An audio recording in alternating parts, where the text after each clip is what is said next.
Hello, everybody. Welcome to GB 2.0. This is Season 4 and Episode 6 of that season. It is August 4th, 2018. I'm your host, Clare Wuellner, and joining me today are Tracie Harris. Hey. Over there. And Jen Peeples here. Hey. And they are both regular hosts on the Atheist Experience, and they're both up to other things as well. GB 2.0 is a production of the Atheist Community of Austin, a nonprofit educational organization dedicated to the separation of government and religion and the promotion of positive atheist culture. I do have a couple of announcements, and first is the Bat Cruise is coming up on September 22nd. That's an annual thing for the Atheist Community of Austin. It's a big deal. It's a lot of fun. Tickets will sell out, so if you want to go, jump in there. Mandisa Thomas will be our primary speaker, and she's amazing. And then she's founder and executive director, president, one of those things of Black Non-Believers. Non-Believers. Yes. Thank you. Hey, y'all, just in case you forgot, I'm still doing the post-concussion syndrome thing. I still blank out. Sorry. Thank you for saving me, ladies. No worries. No problem. All right. And then Matt will be doing a magic show. And so that should be super duper awesome.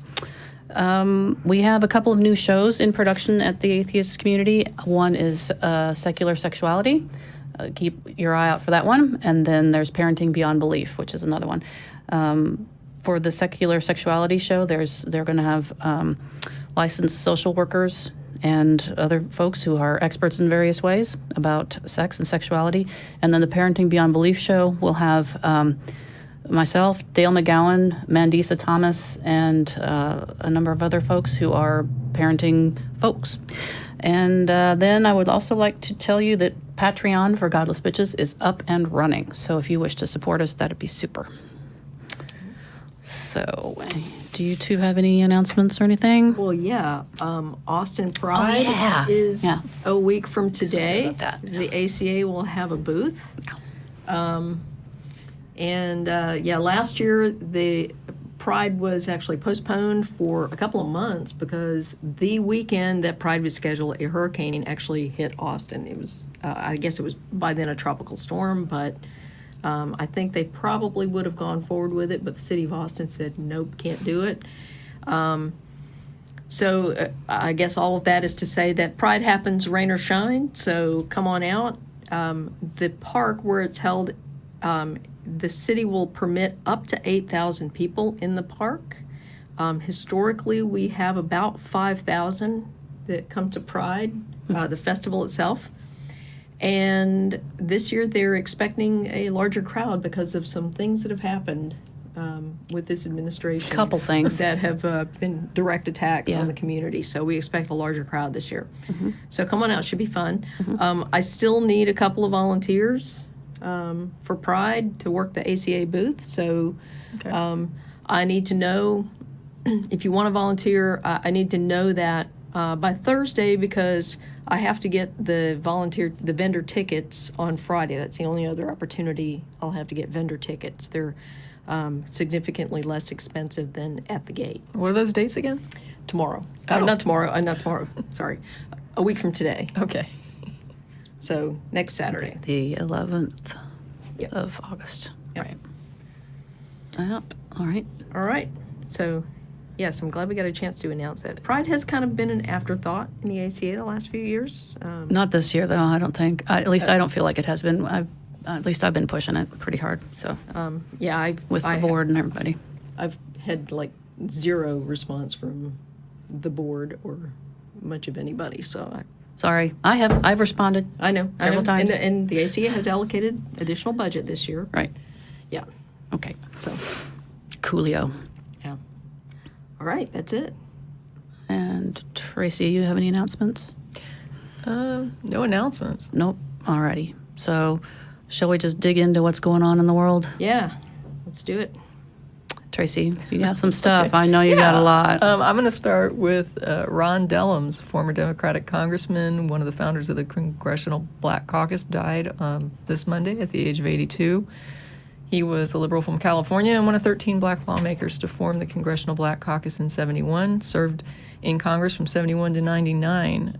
If you happen to do any Googling when the announcement came out, you'll see that almost every headline had a different attribution for him, attributing some sort of accomplishment. That it was just the diversity of accomplishment of this man's life and career were extensive. So just kind of wanted to make mention of that. And, I feel like Major loss. Yeah, but also a life well lived. Right. And for sure. definitely, just acknowledging his life and his service at the point of his death. Right.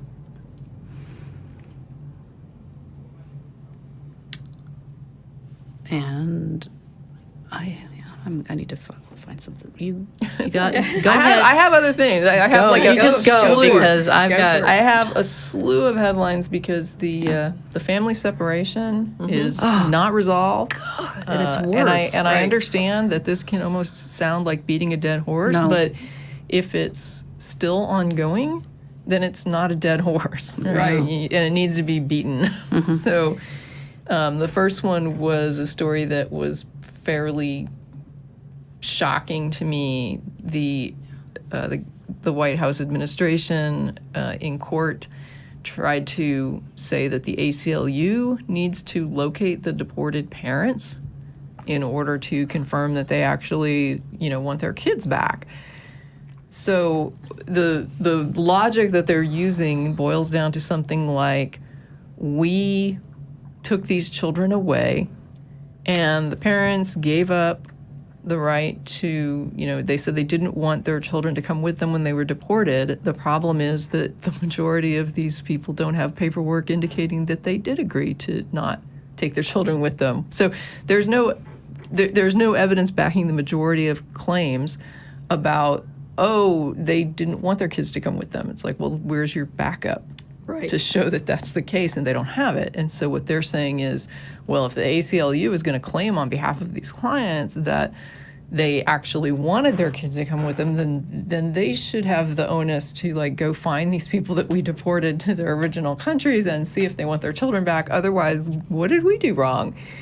So if that sounds convoluted and messed up to you, it's because it is.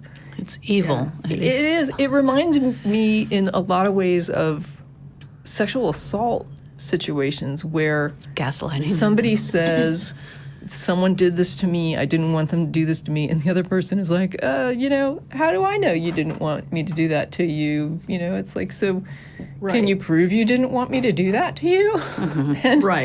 And the whole problem with it is, just like in this case, you have to have consent before you do it. Right. It's not up to the ACLU to demonstrate that they didn't have consent. It's up to the group that took the action to show that they had the consent before they took the action. Right. That's what matters. It's not now a question of, can you find them and see if they really wanted their kids. It's like, no, that's irrelevant. The problem happened when you deported them and didn't give them their kids back and didn't have consent to do that, or at least didn't document it, which is no different than it not happening when it comes to something like this. So when people kind of skip that part about did you get consent and then say, well, what happened afterwards? And it's like, it doesn't matter what happened afterwards. What matters is, did you have consent to do this, and can you show this? Or can you at least give some reasonable explanation for how you thought you had this? How is it that this person didn't give you consent, or these people have not supplied any consent? There's no demonstration of consent, and yet you're claiming consent. Well, Yeah, these are not Labrador Retriever bitches and their puppies being separated. These are people. If you steal somebody's lab puppy, they don't have to prove that they didn't give it to you.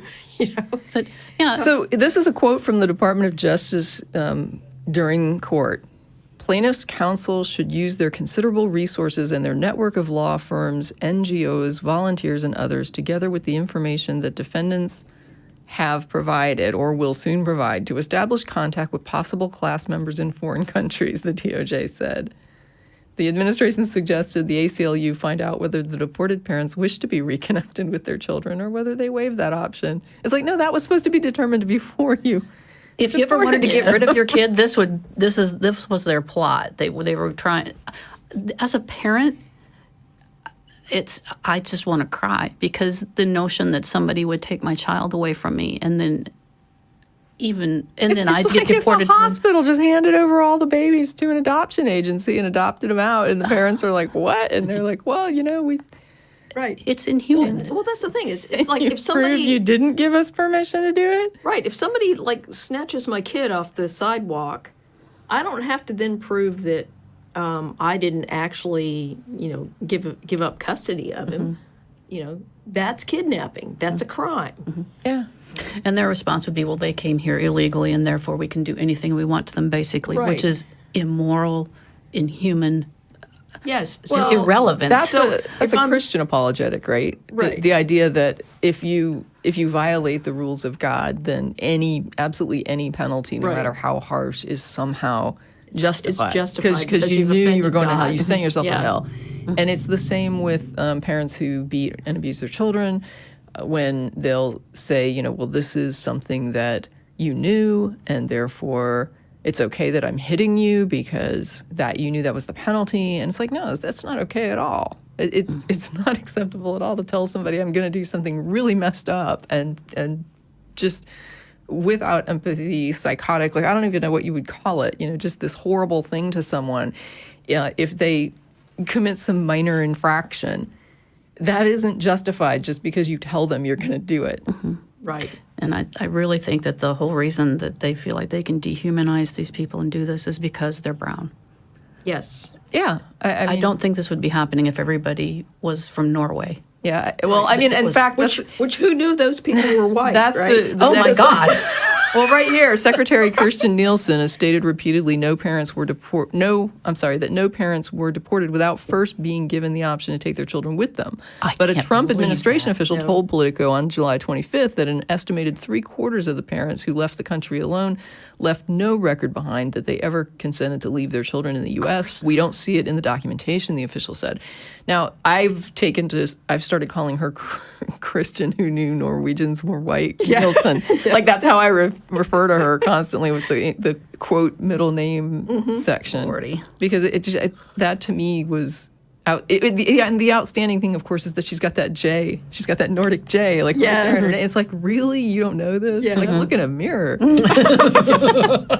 And I don't know that she's actually from Norway, but it's Her ancestors probably she's definitely got a Nordic, Yeah. that Nordic thing going on. It's like Yeah. you kind of, just all that whole area. But this woman has gone through life not knowing she's white. How tragic. Or that it's in any way Now correlated that's to fucking that privilege, region of the man. world. Oh, yeah. Oh my God. I bet she doesn't see color. Oh yeah. Yeah, that's awesome. Yeah. Anyway, that was part of the wild stuff that was happening. But there's more wild stuff happening with these children. So separated parents unknowingly gave up reunification rights, which dovetails into that last article, right? So in more than a dozen testimonies provided in court Wednesday, this is an article from the 26th, July 26th. In Wednesday, migrant parents separated from their children at the border said they were pressured by immigrant officials to sign forms waiving their reunification rights in a, quote, coercive and misleading manner, unquote. The testimonies were among more than 100 pages of personal declarations compiled by attorneys who have worked closely with detained parents who were directly affected by the Trump administration's zero tolerance policy as it rolled out in early May. And some of the examples were that they weren't given sufficient time to even consider it. The administration argued for a shorter deadline, about 48 hours, which parents must sign a document officially stating their decision. Like, can you imagine being given 48 hours to determine, for example, if you want to give your baby up for adoption? You have 2 days, and at the end of that, Right. I mean, how is that sufficient time to figure out if you want to give up your child? I mean, this is, a lot of people are still undecided at the point of birth, whether they're wanting to give their child up for adoption, and they've had months to consider it, and they're still conflicted when they see. Imagine that you've raised this child for several years, and now somebody is saying, figure it out in a weekend. I mean, The child that was traumatically ripped from your arms yeah. when you were taken into custody and that you haven't seen probably in, weeks or maybe months, and maybe have had only sporadic phone contact with them, and now they're demanding, you make this decision about giving up your child. Yeah, and then here's an attorney said, the Guatemalan father appears to understand very little of what is happening in his case and has expressed that he is very confused. Immigration officials asked him to sign a form that would allow his daughter to be released to family members in the United States. He has no idea what this paper said, as he is completely illiterate, and the form was in English. So this is not okay. I heard there's some recordings of some of the cases with the judges online, if anybody wants to go and check those out. There was one that I posted. I think I posted it to the Godless Bitches page. And it was a judge kind of basically accusing a woman of lying about being in danger if she goes back to her country, and then turning right around and basically saying, I don't think it's okay that I don't think we should have to worry about giving you your child back because there's so much danger going on in your country that, it could be in danger. Right. It's probably better off here. And I'm like, you just told her that you didn't believe her persecution claims. And now you're basically saying that we don't have to give you your kid back because, there's a lot of persecution going on there and the kid could be killed. And it could be in danger if we give him back. So yeah. I don't think we should, worry about giving I don't know why you want your kid back. And it's like, well, you just told her you don't even believe that it's dangerous for her to go back. So make up your mind. It was just taunting. He was just taunting her. And here's this woman who, like they're describing, illiterate, doesn't speak English. She's got a translator going on. She's breaking down. And at one point, her attorney's trying to explain to the judge that the woman says she's feeling ill. And I was like, well, I'd feel ill too if I had a judge going at me like that when I was in this situation. I'm in a foreign country. The whole thing was just horrific, the way that they were being treated by, some of the judges were just, you could tell, were just exasperated, not by necessarily the case, but by their situation, which is just an assembly line of deportations. Basically they're there to make sure they send everybody back. Right. And so they're just throwing them in, saying, did you cross the border illegally? Okay, then we're deporting you. Are you being persecuted? Can you prove this? It doesn't sound like persecution. Time to go send you back. And it's just this assembly line thing where they're being, herded into the courtrooms and kind of tried together in a 3-minute section where they just, deportation. So this is really a horrific thing. A friend of mine was PMing me last night, I think it was, and she was talking about finding out that her own family had come here and how her relatives from the UK, when they got here, were denied standing in one of the colonies because they didn't have letters vouching for them. So they had to, I guess, go figure out apparently they survived because she's here. But it was just interesting the way she was saying, they weren't like sent back. They weren't packed up and sent back. They could still be here. And so her whole thing is just like, what is this? How undocumented status has had such a it's been used in such a way, like her particular relatives were listed as like poor, like they were weren't economically well off, and so they were the least. It was like the little quote in the old documentation was basically describing them as being impoverished.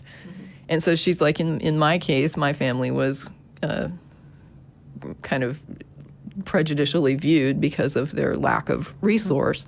Other people prejudicially viewed because of the color of their skin or the country that they come from, and it's just this way. There's a lot of good documentation online and videos online if you want to go and look at some people have put together some really good pieces on the history of quote illegal immigration in the United States, a lot of those. And the racist reasons that we have used it and the groups that we've used it against. And it's not that you couldn't use it against people that are white, because sometimes it was, but in the vast majority of cases, it's about people from China, people from everybody that we're just like, oh, these are undesirables, which is usually a euphemism for not white enough, not well off enough. Yeah. So when we talk about this, at one level, I feel like the sky is falling, but it really is that bad the way they're treating these people.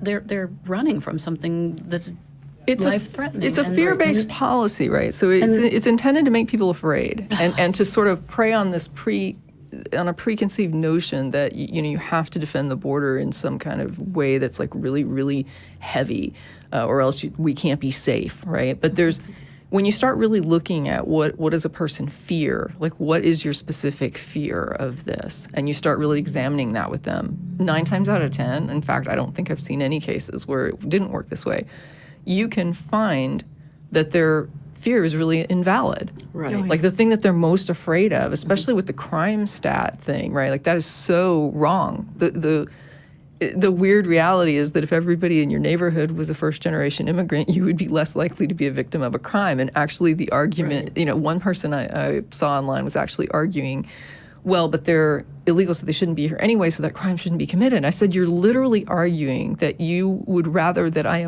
have a more likelihood, like a higher likelihood of being raped or murdered or, robbed. You think it's better for me to be surrounded by citizens who are more likely to victimize me than to be in like a sanctuary city with people who are less likely to victimize me. Right. Because I should be more freaked out that they're here without a document than I should be that they're a rapist or a murderer or, a mugger or whatever. And so it's really weird, the priority that they're putting on incorrect documentation, expired documentation, no documentation, false documentation. It's like this, you're making a paperwork crime the equivalent of a rape. And do you not understand how really backwards that is if safety and crime is your concern, right? You have to use some judgment, use a filter, use some priorities here. Think about what it is that you're afraid of, because if it's crime, then stop worrying about the immigration. And even in subsequent generations of immigration, they just go to the normal levels of citizen crime, right? So the children of an immigrant will be just as likely as a citizen to commit a crime. So the crime rate's not like spiking because these immigrants are coming in. You're not more likely to be victimized because of this. So it's like this weird thing, and the stats that they're quoting are just ridiculously inflated, badly derived. It's horrible. Yeah, the thing is, the stats don't need to be inflated because the thing about statistics is that people don't understand them. Right. And the human mind, the way it works, the reason we forget things is because our brain deems them irrelevant because we don't hear or see them often enough. Things that we see often enough, we think are important.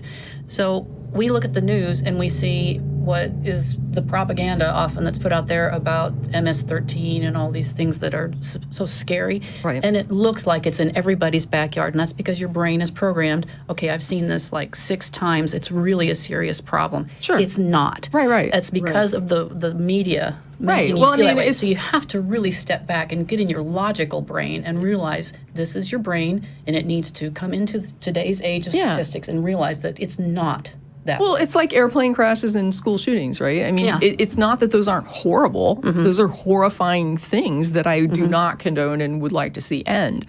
But at the end of the day, the majority of gun violence and the majority of gun death is not tied to a school shooting or even a mass shooting. And the majority of people dying in transportation are not dying on plane crashes. Right? I mean, you're safer on a plane than most other modes of travel. So when it comes to like, street travel, for example. And so there's this, like you say, it's more sensational because you have this concentration of people that have died, and so yes, it's a horrific from a pure numbers thing. It's just like even with car accidents. If I have a pileup that kills 18 people, that's going to be more likely to make the news than 2 people get into an accident at an intersection in some nothing city somewhere, and someone got killed or injured. It's just not going to be as sensational and as like you say, it's not going to have the impact on people, but that impact is not indicative of really a larger problem. Yep. It's a different problem, with that comes in a more concentrated way, but it's far less likely to occur. And it's definitely not something that, if I was going to walk around being afraid of being shot, mass shootings should be way down on the list compared to, for example, being robbed or being shot in a burglary at a convenience store, or or by somebody who's just mad at me that goes home and gets a gun and You should be. I'm sorry, I want to dovetail on this. Is that okay? All right. So you want to be aware. It dovetails on the evolution thing again.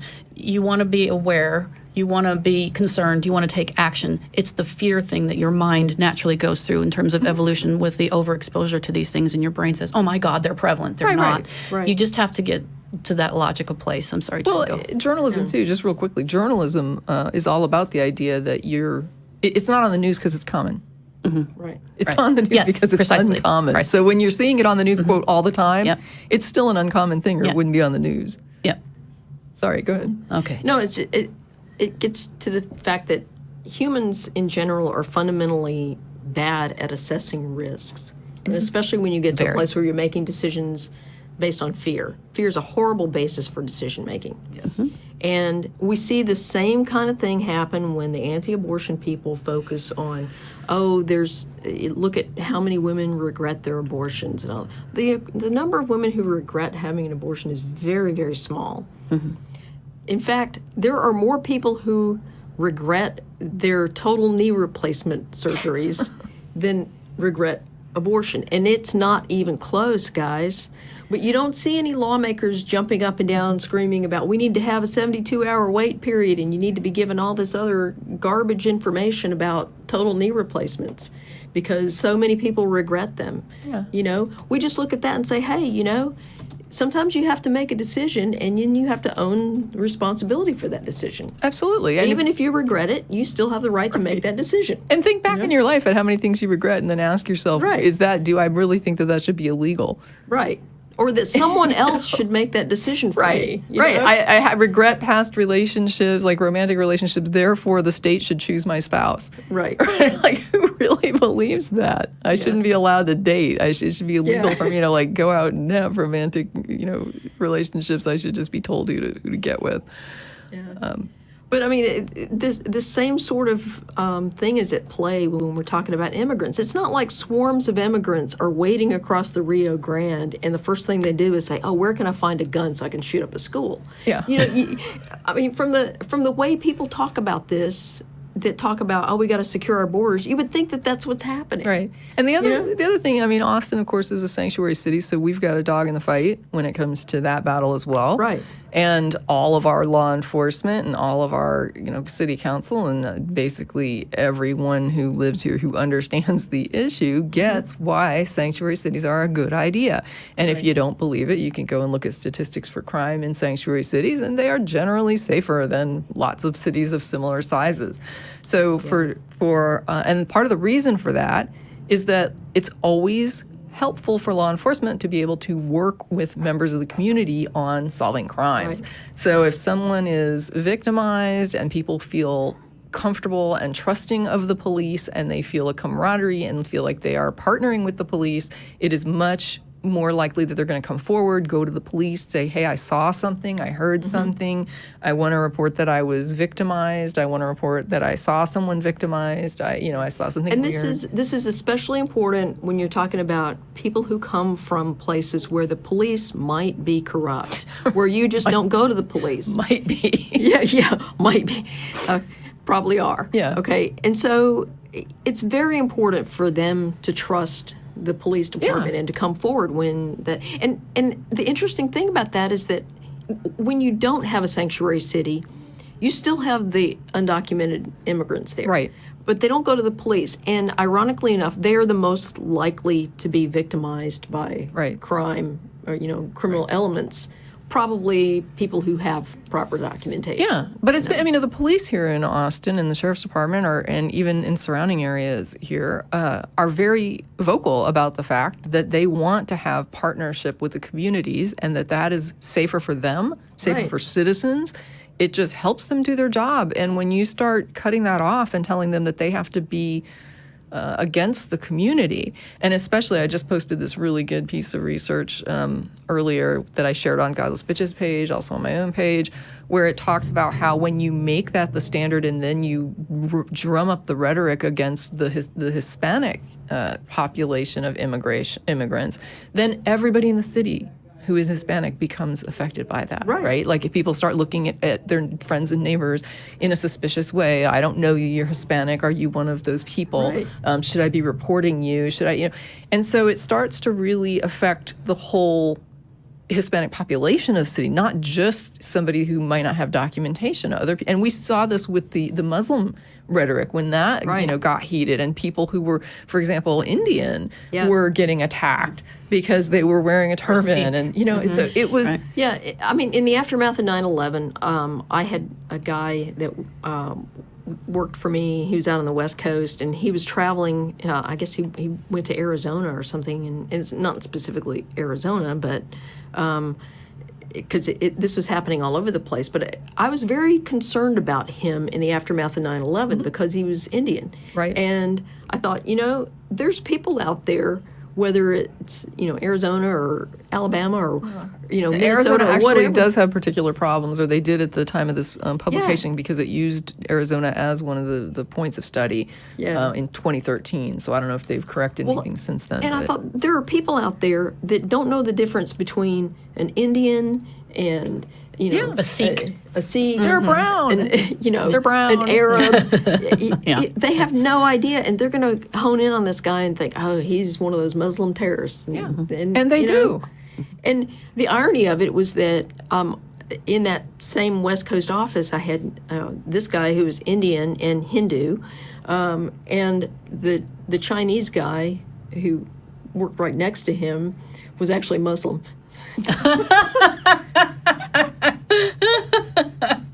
Yeah, but I mean, even even if they are correct in their assumption about who is Muslim, like vandalizing the mosques here, for example, it just is about drumming up racist sentiments, and I want to make a point. It's like there's so many people who are like, well, Islam is not a race, and it's like, you know what? I always bring up the point: literacy is not a race either, and yet literacy was used to keep blacks from voting in the South when they had literacy regulations for voting, which were struck down because it was demonstrated that these were laws about trying to focus on keeping black people from voting. It didn't matter that some of the people were white that were also illiterate and probably would also, the whole thing was just, we can't say you can't vote because you're black, so we're going to say you can't vote if you're illiterate. It highly correlates to people being black, and then we'll get away with it. You can attack a race without attacking a race. Right. Yes, I understand the point. I just want to make this clear. I understand the point that you can criticize Islam and you are not being racist. It does not mean you're racist just because you criticize Islam. If that were true, I would be just as racist as anybody else because I am critical as Islam as well. And I post things all the time about what's going on in Islamic countries on the page for Godless Bitches. So I don't appreciate how they treat women. I don't appreciate the attitudes about it. Even the moderate Muslims that live here in the U.S., when we went down to their open house here at the mosque, I openly questioned their attitudes about women. So it's fine. You can be critical about it. But don't ever forget that there are other people who are horribly racist who will glom on to the religion or to anything or the clothing or whatever it is just to sort of gain that acceptance to be a racist because they know that other people hate the religion too, or other people are angry about the religion, or other people have criticisms about the religion. And so they're just like, if I attack Islam, I get all these allies now, and I can be as racist as I want. Yeah. And so sometimes they're using you for cover. So try to be a little bit aware of when somebody, when you're hearing somebody talk about their criticism of Islam, are they throwing around, descriptors that are negative, racist sounding, are they using terms like towel head and, horrible stuff like that? Are they, mocking the culture and the look as opposed to focusing on the religion and the religious aspects of it? Because don't let somebody use you as cover for racism. It's fine to be critical of the religion. I support that 100%. But don't pretend that other racist people don't use you and aren't going to try to use you to cover for their racism. All right. Real quick, I want to do a quick footnote on something you said about abortion and the rate of women who regret having abortion. What is it, like less than 1% or something? Yeah, it's just, I think I've seen numbers between like 1% and 5%, depending on the study. Okay, but so pretty few. Yeah. If you look at the statistics for the number of parents who regret having had children, right, it's like I found here 50 to 90%, depending. Yeah. So don't talk to me about regret. Yeah. I mean, it's just ridiculous. Really, 50 to 90%? 50 to 90. Wow. Yeah. Yeah. Okay. And I mean, it's not like they don't wish, like they wish their children were dead or something, but having gotten into it, I think they feel like, holy cow, I had no idea what I was getting into. Which almost no one has any idea what they're getting into when they have kids. You take that child home and you're like, the point is, this has never been the basis for law. Right? Do people regret it? Yeah. Right? I mean, there would be so much stuff that it would be illegal right now. Alcohol would certainly be. No more anything. The other thing, though, just to mention when it comes to the abortion stuff is, people will. I saw people responding because we had some conversations about it, not just your conversation that was on, I think, last week on TAE, Claire, but I also had like a phone call about it and we talked about it. And there are some people posting that are just like, oh my gosh, are they saying they want to lift restrictions on abortions at this term? Are they saying that? And it always makes me kind of curious what these people think of. Or are they even aware that in Canada they don't have a restriction? Right. It should not be legislated at all. It's not legislated. In Canada, it's a medical decision. Right, that's all it should be. The doctors aren't forced to do anything, right? They absolutely sit there and look at it and consider it. And even here, the abortion doctors that do late-term abortion can refuse service. It's not like they have to do it. So they look at the case and they say, yes or no, they're willing to do this procedure based on the situation. It's the best thing, right? Right. And so the question is just about why they think it needs to be legislated. And so I'm thinking to myself, what is it that you think is so much more evil about women in the United States versus women in Canada? How is it that you believe that, as someone put it on my Facebook page, that a woman is going to get to 8.5 months of pregnancy and then say, oh, I forgot to have my abortion. Yeah. Right. It's that whole question, what you were saying. It's like, what is it that you fear? And is that happening in Canada? Oh, I think they fear that women don't know what they're doing is part of it. Right. Because an example that was on my page was that somebody said, what if she's 8.5 months pregnant and realizes she has a party that weekend? I'm like, are you fucking kidding me? Do you really think? I mean...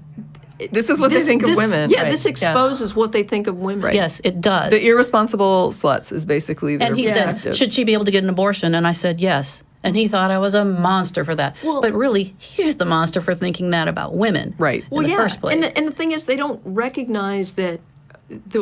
And I tried explaining this to some people on Facebook at one point. The options you have for ending a pregnancy are very much dependent on where you are in that pregnancy. So if it's early on, you can take, you can get a medical abortion. So you take some pills. You can have, a suction abortion, a basic surgical procedure that's fairly, straightforward. I wouldn't call it non-invasive, but, it's a routine, low-risk procedure that you can have. It's very quick. You get further on, second trimester abortion, that's a little trickier. The medical thing is really not available to you anymore. So now you're into, it's got to be a surgical abortion, and it's more involved. And then you get into third trimester, now you're talking about a potentially viable fetus, assuming it is viable. Now what you have is, you can have an induction, you can have a C-section. Those are the options you have for terminating a pregnancy, unless it's a non-viable fetus, and even then, you still have to have labor-induced, and you have to deliver a stillborn fetus if it's non-viable. And none of these are easy. And nobody is signing up for this stuff. No. Nobody's signing up to get to the third trimester and say, well, and I just want to point out that the weird, fringy person that would do such a bizarre thing is not why we make laws. Right. You make laws to regulate and govern the population. I don't say, hey, somebody could potentially, whatever, like someone could drive their car into a crowd of people at the cafe, so we're banning cars. Yeah. We really don't do that. We don't say what is the most fringy, whacked out thing that a person could possibly dream up to abuse this privilege, and if we can figure something out that would be really reprehensible, then nobody can do this. There's a few things that we do things like that for. Like, for example, I used to make soap, and I used to be able to buy lye. I can't buy lye anymore. It used to be on the shelf at the hardware store. Someone found out a way to make drugs. Suddenly I can't buy lye. Yeah. Right? It's like, I don't send me information on how I can. I know there's ways I can do it, but it's like jumping through hoops. You have to sign waivers. It's ridiculous just to make soap. So I just don't make soap anymore. I gave away I was like, there goes my hobby because, somebody learned how to make drugs using lye.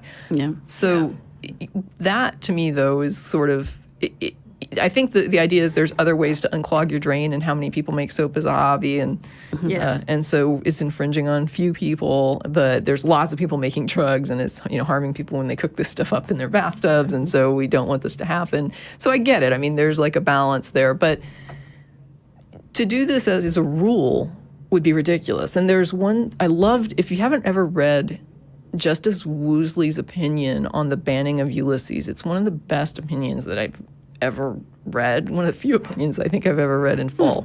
But one of the things I loved about what he said, and this is probably just a paraphrase, but it's close to the quote, was something like, the law is made for reasonable people. Right. And so the idea is, in law, you want to ask, would a reasonable person do this? Is this something that a reasonable person would do? And if you're outside of that, then yeah, maybe we want to restrict this thing that's outside of that. But in general, what you're doing is trying to regulate a population of reasonable people to say, what do we think is reasonable? Mm-hmm. And, most reasonable people are not going to be doing what these people are fearing. Right. And if you got somebody that was unreasonable, they'd have to find a doctor that would comply, right? So you'd have to have not just an unreasonable person, but an unreasonable physician now that's going to, and at that point, this is almost like those weird plastic surgeries where they're flying to Colombia or somewhere else. It's like you're going somewhere else to do it. And it's like, okay, because the AMA is never going to say it's okay to do an 8.5-month abortion because this woman wants to go to a party. Right? The AMA is never gonna be okay with that. No. So why do we need a law? Not only that, but how many doctors do you know that would participate in that sort of thing? I mean, I can think of like the one that was in the news several years ago, this guy that was basically running this kind of back alley abortion butcher mill. And the reason he was doing like late term abortions in there. And it was a really horrific thing. The reason he was in business at all was because there were so many barriers to women getting abortions early in their pregnancy that by the time they got to the point where they could, they raised the money for it and they could get the abortion, it was too late to get a legal one somewhere. Right. So they had to turn to this guy. He was their last option for getting an abortion when they desperately did not want a child, another child, right, or whatever their circumstances were. And so it's like these kinds of fear-based regulations that are very disrespectful to women are driving, really horrible situations like this. Yeah. And then you have the people saying, oh, well, they chose to get pregnant. Oh, God. Yeah, because my uterus does what I tell it. And I wonder sometimes if they think that women who, or people who can't get pregnant, I wonder if they think like it's their fault. Oh, I think some people do. Like if you're you just choosing need to relax, not to get right? pregnant. Yeah. Right, but I mean, I wonder if they're thinking like when a couple says we're trying to have a baby, we can't seem to get pregnant, if people are like, that's your choice. Yeah. Right? It's like you don't, just for the record, women do not control their uteruses. Yeah. Like, and, uterus is outside of, that's not something that people got together and voted on and said, hey, I would really like to sign up for this uterus thing and have one. That's something that some people are born with. It can do its own thing. A lot of times it does things that you don't want it to do, like gets cancer or has cysts or, it does all kinds of stuff that you don't control. And you don't control whether it is, going to conceive or not conceive. Yes, there are steps you can take, but you know what? There's steps you can take to get pregnant. And we don't say to a person who doesn't take those steps, hey, what your uterus does is your fault. If you can't get pregnant, it's your fault. You should be spending, money and resources on going in and trying to get pregnant, or else you're choosing to not have a baby.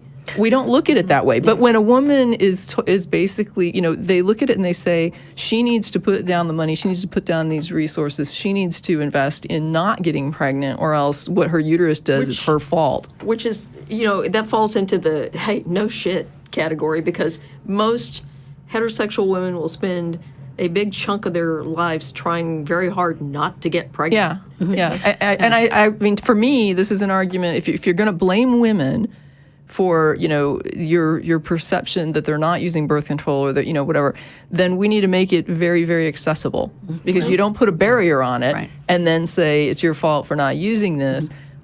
But I want to make clear, like just about the Woosley thing, I want to make it clear what he was deciding on was whether or not to ban a book. And his point was most reasonable people are not going to be damaged by this book, by the contents of this book. Is there some fringe person that could get, some depraved something out of it? I don't know. He's like, maybe there is, but the point is we have to look at this and say, would a reasonable person be harmed by this book? Would a reasonable person, is this going to damage most of the population? No, it's not. Therefore, you can't ban it. And so that's the thing. It's like if this is not something that's going to be widespread harm, across the nation, then you're talking about a few fringe people that might do some weird thing with that, then you don't ban it. Yeah, kind of going around with that. Sex isn't weird. Sex is normal. And men do it all the time. Women have just as much of a sex drive. They do just as much of it. And I want to point out we that happen to get pregnant. There's people with penises do it all the time, also without condoms. Just FYI, right. hand raise here that if half of them given a chance to have bareback sex will do it. Yep. And that doesn't mean that they're trying to have a baby. Yep. Right. Thank you. Well said. Yes. Yeah. So it really comes down to controlling women's sexuality. We've been here before, and here we are again. Sex is a normal drive, and having it doesn't mean you want to get pregnant. Yeah. And making the woman carry the thing to term if she doesn't want it, that's punishment. And my thing, it's like, trying to say that this is some kind of weird, abnormal, highly irresponsible, that somebody had unprotected sex is like, I'm sorry, but you pretty much just condemned everybody. Everybody at some point or another. Then if responsibility is engaged by what a human being normally would do, if that's not, then what is it? What does it mean? Well, and the thing is, it's like it's so like weirdly contextual too, because my sister-in-law and brother-in-law, they had a new baby. She was breastfeeding. They were, getting frisky one night, and they had run out of condoms, and she's like, well, I'm breastfeeding, it'll probably be okay. So they go ahead, and she gets pregnant. Yeah. And it's like, okay, they're married, and they wanted more kids, and so people were like, oh, it's a blessing. It's like, well, they had unprotected sex. They didn't intend to have another. Right. So she's got 2 kids that are like 15 months apart. Yeah. It's really rough. Yes. And so, but nobody's like screaming, oh, look how irresponsible they were and everything. Some people do that too, though. It's a weird, because they're married, right? Yeah. But if she wasn't married, they would be hammering her. Yes. Because it's about condemning these women that are not fitting into these stereotypes of how you should be the virtuous woman. If you're married and you have a bunch of kids, it's like, well, that's your prerogative. If you're not married, you have a bunch of kids, you're some irresponsible slut. I mean, it's just amazing the difference in the perspectives when the woman doesn't fit, or when people can just pretend she doesn't fit, like, oh, she wasn't using birth control. How do you know she wasn't using birth control? You know what I mean? Yeah. And I'm going to tell you some truths about that too. Let's lay some truth down, which is that they have in the pack, like, oh, if you miss a pill, you take the 2 pills as soon as you figure it out. And let me tell you, there's women who have been on these pills for a decade or more who maybe miss a second pill. And they think, what are the odds? Because it takes, I think it was something like 104 sex acts for couples who were trying to have a baby to actually have a pregnancy. So, the woman says, oh, maybe this isn't so bad or whatever. Or, and so even when people are on birth control, anybody who thinks that means that somebody is, taking it meticulously, you're dreaming. Yeah. Because you have a life and you forget things sometimes. And so this is just what happens. And so sometimes, it's going to be, I'm not going to say that nobody is ever going to say, hey, I missed 2 pills, so no more sex for the rest of the month now. Yes, that can happen. But I'm going to say that it probably doesn't happen more often than it does. So there's just, it's a risk, it's a cost-benefit thing. And that weird sort of, wanting to just avalanche the blame and avalanche the irresponsible, when somebody's doing something that is so common and that the risks involved are not that high, people are not very good at reproduction, even when they're having lots of sex. And these instances of pregnancy are actually considerably rare compared to the amount of sex that's happening. So but there's a lot of people that seem to associate that with like instant pregnancy, right? Yeah. So you had sex and you got pregnant, and when you have sex, you should just assume you're going to get pregnant. It's like, really, no. If you understand the statistics, it's ridiculous to assume you're going to get pregnant from a sex act. And I promise that most guys that are out there barebacking are not thinking, oh, if I have sex, I'm going to get her pregnant. That is not in their mind when they have sex. And it's only the women who are supposed to make these considerations. And I get that women, physically. I'm not going to say that men don't get shamed too when it comes to the idea of, oh, he's being that. That's kind of you hear the shame pile on when it comes to child support, right? So the people will really hammer that and be like, well, he knew, and he was having sex and he just thinks he can go and sow those oats and he can, and it's just this, it's interesting though. It's just about this idea of blaming, shaming, and pretending that this is not a reality. Let's just pretend this isn't happening in reality. Let's pretend human beings behave completely differently than they do, and that this is some form of aberration that we can just, vilify as like the non-normal. And it's like, no, this is very normal, very normal. And unfortunate things happen. How we address them is another matter. But when we have to start throwing on the blame and shame and guilt and these horrible sexist labels in some cases, to me that is really uncalled for, right? That if you're coming at this with a huge chunk of judgmental on your shoulders, then maybe you need to just take a step back and rethink your position a little bit and try to focus more on what people really do and what laws should be based on how human beings actually behave, and not your dream world of what you think is happening or should be happening, even though your experience should tell you otherwise. Yeah, but I think that if anybody who thinks that sex isn't a normal thing and doesn't need to be regulated, and that anybody who thinks that birth control shouldn't be available and free and easily accessible and all that, there's something I am almost certain gets back to religion back there. Sure. Even if they don't think they're religious. There's the judgment and the stuff. And right. I know there are arguments that say that it's evolution as well. I don't think the morality and the judgment is in there. There's the argument that it's about men protecting their seed and women being needing to have that man around for 4 years to raise a kid, because 4 years is about the average. Yeah, that all collapses when you look at international models of families. Right. Yeah. Right. But their evolution, you know more about that than I do. So, for example, the Nayar, right? We talked about that. Where like the men have no rights. Mm-hmm. Well, the men have no rights to their children. Mm-hmm. The women are paramours, and if they have a child, the father doesn't take any responsibility, has no rights, no obligations to it. Her family raises it. It's considered theirs. Mm-hmm. And then you have, like we talked about, the partible paternity, I think is what you were thinking of earlier, like a minute ago. Mm-hmm. And that's the one where the societies that really don't have a clear perspective on how paternity works, they understand it's related to sex, but they think that multiple men can be fathers of the same child.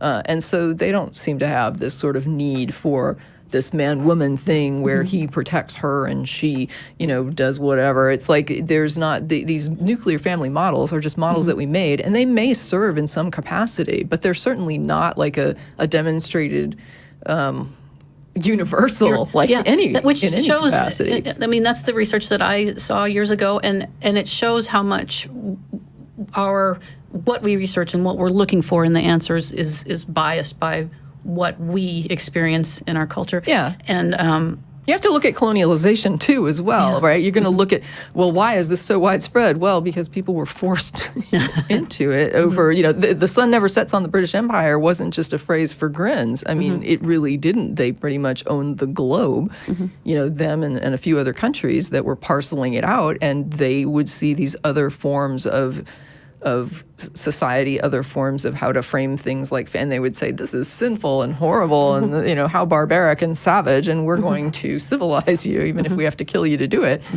And so then you end up with a lot of indigenous populations who had other models that now have this model, for obvious reasons, basically coercion. And then at the end of the day, you end up with a planet that's covered in this. And the thing to me that's really sad is that we lose those variants that demonstrate to us that there is diversity and there are options. When you basically kill off the options, the competing ideas, a lot of people grow up and they just never question. They just say, this is normal for human beings. And it's like, no, this is normal for your culture. It just so happens that your culture owned the globe at one time. And so that made it normal all over the place, even though there are other models that are available. Right. In the time that I've been a scientist, the way science has been done has evolved a lot. That's when Jane Goodall started her work, and Diane Fossey, and they changed things. They were not accepted at first. They were looked at as being silly. It's a silly way to study it. You're supposed to be in a lab, and you're supposed to control everything, and you're supposed to not care if the animal has any feelings or thoughts.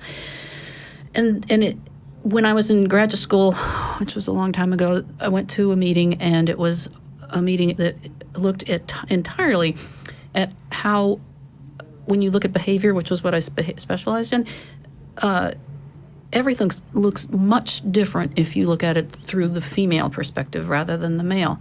And there were the example that still sticks with me is a group of birds that had been studied by lots and lots of people, and they just could not figure out what was going on with the society. They were interacting with one another quite a bit. I couldn't figure it out until a woman came in and figured out that it was the female birds that were determining the hierarchy. They were so busy trying to figure out the boys and how they were running things that it never dawned on them that it was the females. And it's just subtle things like that. And it can run really deep and be very serious for women in terms of medical research. We all know about that. But those, and then the bonobos came to light. Talk about a different way of being. Yes. So instead of, when I first started things, it was all about aggression and dominance hierarchies and hawk-dove game theory and all that sort of stuff. And now science, you see it all the time, cooperation, altruism of various sorts, parenting. Right. And it's like, thank goodness. So maybe there's a little bit of it going the right way, I hope. But I see what you're saying about... Well, yeah, and part of that whole thing with the bonobos versus chimps, it kind of ties into what happens in human societies too, because one of the critical things about bonobos versus chimps is that bonobos live in an area that is not resource constrained. Arrow. The chimps live in an area that is resource constrained. So there's a lot of conflict between individuals, and there's aggression and hierarchies and stuff like that. And bonobos, they don't have to worry about resources. Right. And we see the same thing happening. The Abrahamic religions arose in a very severely resource-constrained area. And that's where you find the morally concerned gods that are looking at you while you're having sex and, and care about who you're having sex with and everything. And so I think there's something to this idea that constraining resources makes people more, I guess, receptive to this idea of, these authoritarian structures that dictate how people are supposed to interact, and that there's this constant conflict and aggression, and it's a zero-sum game. And it doesn't have to be that way. Yeah, no, I mean, I agree. I think that, like in anthropology, a lot is tied to leaving resources to kin or offspring, right? So that when you societies that have more of a concept of heritable wealth are more likely to care whether the offspring are genetically tied to the which parent. Is where you see a lot of people saying, well, why should I spend my tax money on somebody else's kids? Yeah, they're acting like that they don't have, Yeah. like you're saying, that there's just not enough resource. Right. So. Or that providing an education for all the kids in the neighborhood doesn't benefit them. Right. And that's something I like to point out. It's like because I don't have, no childless by choice. And so for me, the idea of saying, well, I don't want to pay to keep my society literate is just self-defeating. Right. Right. I mean, why in the world do I want to not live in the most literate society I can help to foster? It doesn't matter to me if it's my kids or someone else's. I have to live in this society, and I really don't want to live in the society with people that don't understand, how to vet information, how to read, how to. I mean, the prospects would be really dim. It's not good to be in a society that is like wholly illiterate in an age where other countries have really good education systems. Yeah. Yes. How are we doing on time? I think we are. Oh, it's time. At the 1 hour mark. We are going to wrap things up for this show. There will be another show, another Godless Bitches in 2 weeks. Same bat time, same bat channel. And on that show, we'll be talking a lot about the wage gap between genders. It's real. It's real. That's the bottom line. I Spoiler, can give you a it's little real. Yeah, and it's even more realer for people of colors or anybody who is non-normative in any sort of way. So It's the real est. the real, more realistic to Yes. something even more. So I'm struggling with the computer for a moment. One moment, please. Yeah. So, golly. Yeah. So, thank you to Mark and Vern and who else is back there today? The whole crew. The whole crew. Yeah. Everybody who helped us. All right, that's Mark plenty. and Vern. Mark and Vern. And they are the folks who make this show really happen. And thank you to you, Jen and Tracie. Really you. appreciate it. Thanks. Always fun. Remember, we don't need a savior. We have each other. It's all we've ever had and all we'll ever need.